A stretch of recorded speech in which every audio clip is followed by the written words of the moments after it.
ဒါဘလောက်တန်နေထင်လဲဒီကားကိုမိတ်ဆက်ပေးခဲ့တဲ့သူဆိုတော့တန်းနှစ်ရကြော်လောက်ဆိုတော်တော်ကြောက်စရာပဲလို့ထင်ခဲ့တာအခုကြားရတာကအဲ့ဒီထက်တောင်အများကြီးပိုတယ်ဆိုတော့ပိုပြီးတုံ့လို့စရာပေါ့ဗျာနောက်ပြီးဗိတ်အစစ်မြင့်တင်ဖို့အတွက်ဆိုရင်ပိုပြီးအရေးကြီးတာကဘန်ရဲ့ဩဇာအာဏာပဲဘန်တွေမှာပူးပေါင်းဆောင်ရွက်မှုတွေဘယ်လောက်များလဲဆိုတာခင်ဗျားတို့သိမှာပါကျွန်တော်လည်းအရင်ကတာမန်လူတယောက်ဆိုတော့အဲ့လိုလမ်းကြောင်းမျိုးတွေမရှိခဲ့ဘူးဒါပေမဲ့ဘန်ကခင်ဗျားကိုကူညီပေးနိုင်ပါတယ်မစ္စတာကြောက်လက်ကိစ္စကိုနောက်မှပြောတာပေါ့အခုတော့မစ္စတာကြောက်ကိုကျွန်တော်ကူညီစေချင်တာတခုရှိတယ်မစ္စတာချူပြောတာပြောပါဗျအဲ့လောက်အားမနာပါနဲ့ကျွန်တော်အိမ်တလုံးဝယ်ချင်လို့ပါတိုက်ခန်းကျယ်ကြီးပဲဖြစ်ဖြစ်အိမ်ကြီးအိမ်ကောင်းပဲဖြစ်ဖြစ်ပေါ့ဒီကိစ္စနဲ့ပတ်သက်ပြီးမစ္စတာကြောက်မှများအဆက်အသွယ်ရှိမလားလို့ပါဗျာမစ္စတာချူခဏလေးစောင့်ပေးပါဦးကျွန်တော်အခုချက်ချင်းအဆက်အသွယ်လုပ်ပေးပါမယ်ဖုန်းချလိုက်ပြီးတဲ့နောက်ဘေးနာကအမျိုးသမီးအယောင်းဝန်ထမ်းအဖွဲ့တစ်ဖွဲ့လုံးအသက်တောင်ကြဲကြဲမရှူရဲကြဘူးတန်းရကနန်းလောက်ဆိုရင်တော့တထေးသားနဲ့လက်ထပ်ရဖို့အိမ်မက်မက်ကြအောင်မှာပေါ့ဒါပေမဲ့အခုလိုတန်းရထောင်နဲ့ချီပြီးပိုင်ဆိုင်ထားတဲ့သူတယောက်ကိုတော့သူတို့ဘယ်လိုလုပ်အိမ်မက်မက်ရဲတော့မှာလဲဒီအချိန်မှာလူတွေအများကြီးကရောင်းချင်နေကြပြီးဘာကိုပြောတာလဲကျွန်တော်တို့ဘန်ဘယ်မှာလဲကျွန်တော်အတွက်တွေးဆုံဖို့စီစဉ်ပေးပါ10နှစ်နာရီတောင်နီးနေပြီဖြစ်နိုင်ရင်နေ့လယ်3နာရီခင်ဗျားတို့ဘန်မှာသူတို့ကိုတွေးဆုံချင်ပါတယ်ဒီကြားထဲမှာကျွန်တော်တခုခုလုပ်ရတော့မယ်ရုံးခန်းလေးခဏလောက်သုံးခွင့်ပြုပါဦးတောင်းပန်ပါတယ်ဗျာကျွန်တော်နည်းနည်းအလင်းလိုနေလို့ပါနားလည်ပေးနိုင်မယ်လို့မျှော်လင့်ပါတယ်ဗျာစကားမဆက်ကိုကြောက်ကိုပိုင်ရွက်လေးတွေကိုပိုင်လေးရင်တွေထုတ်လုပ်တဲ့သူတွေဒါမှမဟုတ်ရောင်းတဲ့သူတွေများသိတာရှိပါသလားဗျာကိုချူစိတ်ပူစရာမလိုပါဘူးကျွန်တော်တို့ရဲ့လုပ်ငန်းသုံးပံမှာအရန်ကိုအဆင့်မြင့်တဲ့ဝန်ဆောင်မှုတွေရှိပါတယ်ခင်ဗျားရဲ့လိုအပ်ချက်မှန်သမျှအားလုံးကိုဖြည့်ဆည်းပေးနိုင်ပါတယ်ဗျာအဲ့ဒီလိုဆိုရင်တော့ချိတ်ဆုံမှုလေးတစ်ခုလုပ်ပေးပါဗျာဒီနေ့နေ့လည်ပဲ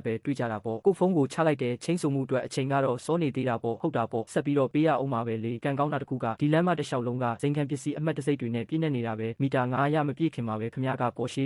ဆိုင်ထဲကိုရှောက်ဝင်သွားခဲ့တယ်တကားဖွင့်ဖို့တောင်မအားသေးခင်မှာကိုပဲအယောင်းဝန်ထမ်းအုပ်စုလိုက်နဲ့အတူမန်နေဂျာတယောက်ကခင်ဗျားစီကိုပြေးလာခဲ့တယ်သူကအရန်ကိုတက်ကြွရှိနေတယ်ခင်ဗျားကကြောင်သွားတယ်ဘာတွေဖြစ်နေတာလဲမင်္ဂလာပါကိုချူကျွန်တော်ကဒီဆိုင်ရဲ့မန်နေဂျာဝန်လီပါပေါ်ရှိကိုကြိုးဆိုပါတယ်ဗျာခင်ဗျားဖုန်းပြန်ဖြေတာကိုကျွန်တော်စောင့်နေတာပါဒီ2မိနစ်အတွင်းမှာပဲ Ferrari ရောင်းတဲ့သူကမင်းကားဝယ်တဲ့သတင်းကို group ထဲတင်ပြီးနေပြီအခုဆိုလမ်းပေါ်ကစိန်ခံကားအယောင်းဆိုင်တွေအားလုံးကမဟာသူထေးကြီးတယောက်ဒီကိုရောက်လာပြီဆိုတာသိကုန်ကြပြီဒါကြောင့်မင်းတကားဝါရောက်တာနဲ့အွန်လာကမင်းကိုချက်ချင်းမြင်လိုက်တာပဲသူကအယောင်းဝန်ထမ်းတွေကိုအပြေးလွှားသွားခိုင်းပေမဲ့မင်းကဂရုမစိုက်ဘူးလေဒီမှာ Porsche 9ရ7 Porsche 9ရ18 Porsche character တွေရှိလားလို့ငါမေးချင်တယ် Porsche အမျိုးအစားတွေရောဈေးနှုန်းတွေရောက Ferrari လောက်တော့ကောင်းတာမရှိဘူးဒါကြောင့်မင်းရွေးစရာတိတ်မရှိဘူးဈေးပေါ်တာတွေကိုတော့မင်းကဝယ်ဖို့စိတ်မပါသလိုတတိလဲထားနေတော့မယ်ကျေးဇူးပြုပြီးခဏလေးစောင့်ပါဦးဆရာချူဒီမှာအဲ့ဒီလိုမော်ဒယ်တွေအများကြီးမရှိသေးလို့ဆရာအတွက်စီစဉ်ပေးရအောင်ပါကောင်းပြီချက်ချင်းစီစဉ်လိုက်မယ် Ferrari မှာတော့ကလုတ်ခဲ့ဘူးတဲ့အတိုင်းမင်းကဒါတွေကိုရင်းနှီးကျွမ်းဝင်ပြီးသားပဲ option တွေအားလုံးကိုအသင့်တော်ဆုံးအယောင်နဲ့တွဲဖက်လိုက်ပြီး configuration ကတော့အမြင့်ဆုံးပေါ့ငါ့ကိုမမေးနဲ့တော့ဘေးနားမှာ1လက